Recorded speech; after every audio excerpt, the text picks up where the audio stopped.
guys just some context for this video I'm about to post.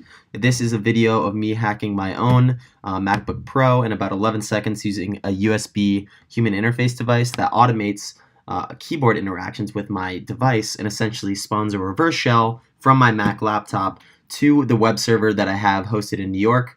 So take a look. Okay, so here we have my Mac laptop, and you're looking at the top monitor, which is running from the same laptop. And you can see in my Chrome browser, I have an SSH extension that allows me to connect to my web server, and there I'm running the listener.